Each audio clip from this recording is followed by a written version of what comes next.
Hello, and welcome to the first real episode of The Fabulous New. I'm your host, Matthew Waller, and today I'd like to discuss the album Present at the Terminal, a compilation between various artists released April 28th, 2018 on Modern Aviation. I was initially a bit unsure about reviewing this album for the first episode because it is a compilation between various artists, and I was looking for an album that was by one artist or one band because I felt that would be a more cohesive choice. However, I decided to go with Present at the Terminal as the subject for this first episode because the album is far less abrasive than a lot of the music I plan on reviewing in the future, and I thought it would be a little bit kinder to my audience to begin with somewhat of a crowd pleaser. I also felt that the album functioned extraordinarily well. It had some great surprises in it. It's something I've been listening to a lot since the album dropped, and I thought it would be a really good choice, and it's something I certainly want to share with you. That being said, the album is an ambient album. Therefore, it has all the basic hallmarks that you find with ambient music. You have the spacious, ethereal, melodic, melancholic synth sounds that create these large aural landscapes. However, the album has a few tricks up its sleeve which make it a particularly enjoyable listen. To begin with, most of the songs on this album do have a bit of a pulse, whether that's some drums that are sampled, or maybe some strange electronic buzzing that creates this irregular, soft background beat. There's a locomotion, a kind of musical momentum that helps drive each of the songs and makes the music a lot more interesting to listen to than without those elements. The album also incorporates acoustic folk elements, and when I say that, I don't mean folk music like 60s folk music or some kind of indie folk thing.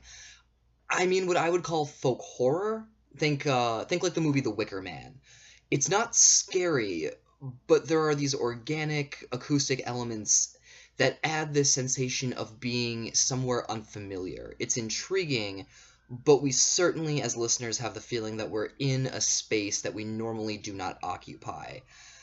What makes this album great is that a lot of these elements will sporadically and flawlessly move in and out of each other, creating this kind of spooky, serene musical drift that gets more and more rewarding with each listen.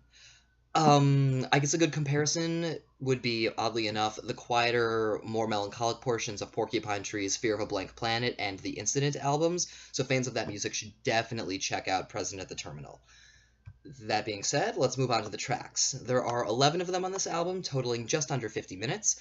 I'm going to talk about 4 of them because I really want you to check out this album, and I want to keep some surprises.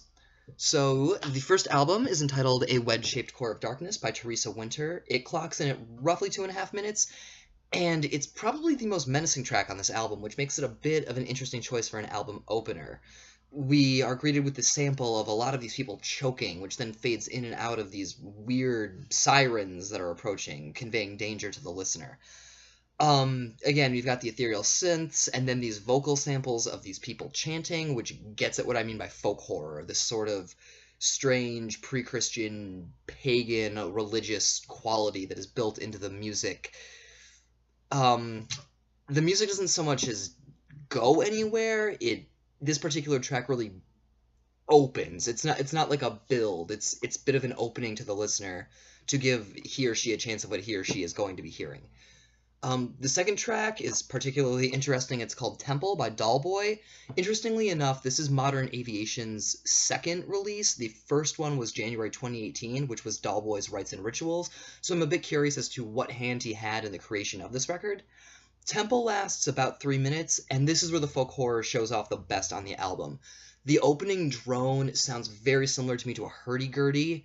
There's an assortment of keyboards that have a bit of this horn string quality to them. And there's what I'm not entirely sure, but I'm pretty sure is a waterphone playing at different points.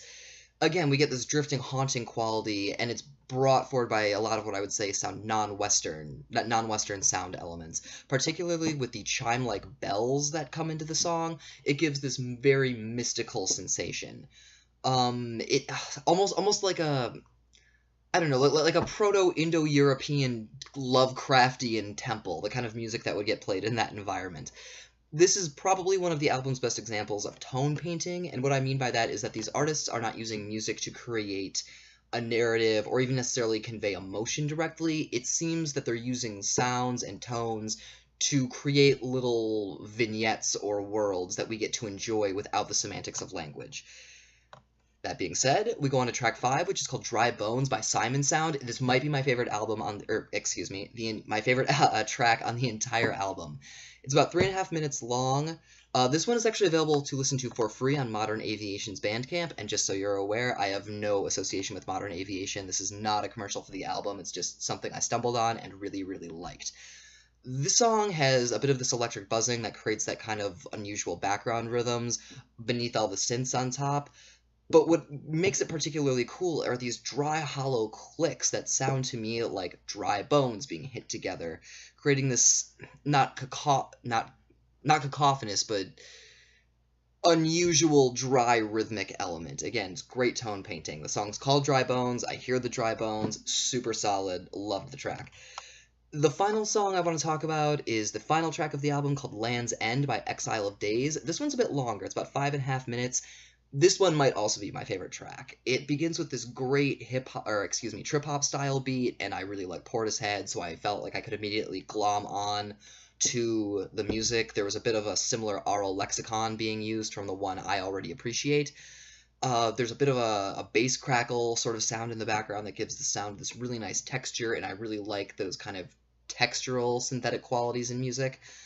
There's also some very loose, simple, melodic guitar playing going on, which is a bit unique from the other tracks, and I really like that. Not to mention there's actual vocals, not just sampled vocals or unusual things put into the background that sound like human voices. There's definitely people singing, and while it does have this kind of, again, that's this sort of folk indie kind of sound, that mumbling, whispered quality, which I don't normally care for, by placing this track at the end of the album, it creates a really solid bookend to the entire listening experience. So my final thoughts on this album, I was really impressed by the fact that this wide group of very different artists, which create different kinds of music operating within the same general musical structure, could come together forming a compilation which sounds cohesive. Normally a compilation record tends to be a bit disjointed. Everything flows very, very well together, and yet you can hear all of the individual musical fingerprints that each of the artists bring to each of their tracks. Also, I don't really listen to a ton of ambient music. I think this could be a great gateway drug to ambient music. I'm certainly curious into looking into more into it. There's enough traditional musical sounds as well as more eclectic things that blend together and make for a really excellent listening experience. I would also like to add Modern Aviation is a pretty new record company. I'd like to hear Dollboy's Rites and Rituals, certainly, and I'm very curious about hearing any other releases they might do. It would be great to hear some more tracks by someone like Simon Sound or Dollboy, so I'm quite curious about any other past or future releases they have, if any. That being said, you should check out Present at the Terminal by various artists on Modern Aviation. I have a link to that in the Bandcamp page.